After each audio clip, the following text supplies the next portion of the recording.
recent policy U-turns, Ms. Harris said her values have not changed, before confirming she no longer supports a ban on fracking for natural gas or decriminalising illegal immigration.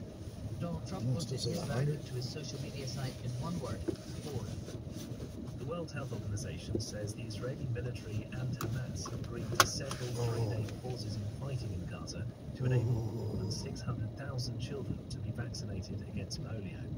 The vaccination campaign is due to start on Sunday in central Gaza before moving to the south of the territory and then the north. Ricardo Perez from the UN Children's Agency UNICEF was needed.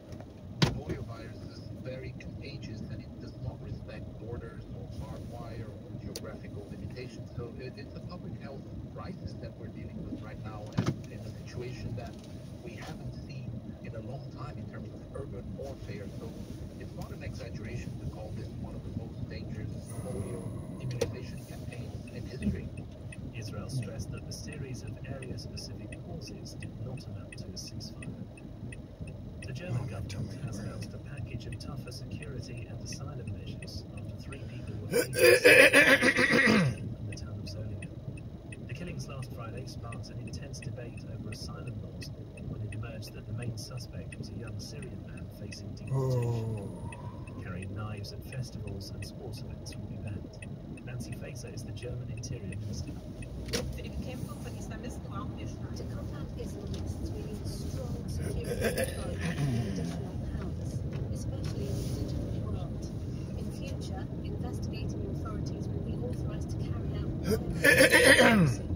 so-called facial recognition with publicly accessible sources like the internet and social media. The United States is resuming an immigration scheme that allows migrants from 4 South and Central American nations to legally enter the country. Under the program, 30,000 migrants from Haiti, Cuba, Nicaragua, and Venezuela can travel to the US each month if they have a financial sponsor. This is the world news from the BBC. At least 3 migrants were killed in Mexico after a vehicle hit a group of people walking along a highway. 17 others were injured. 1 person has been detained for questioning. The migrants were travelling in a convoy in the southern state of Oaxaca, a key route for those heading to the US border. The Nicaraguan government has proposed changing the penal code prison sentences of up to 15 years for those who call for or fund sanctions against the country. It also proposed life sentences for people convicted of money laundering. Opposition members say that the changes could target critics of President Daniel Ortega, as well as people managing the finances of non-governmental organizations. Much of Japan continues to be battered by strong winds and torrential rain after Typhoon Sansan made landfall on the island of Kyushu on Thursday. The strongest typhoon to hit the country in almost 65 years, it's now been downgraded to a tropical storm. At least 4 people have been killed and more than 5 million have been put on standby to leave their homes. New Zealand's Maori king has died. Tahita Potatu Te-Whewhewere VII had been in hospital recovering from cancer. Phil Mercer reports from seen as a great unifying figure.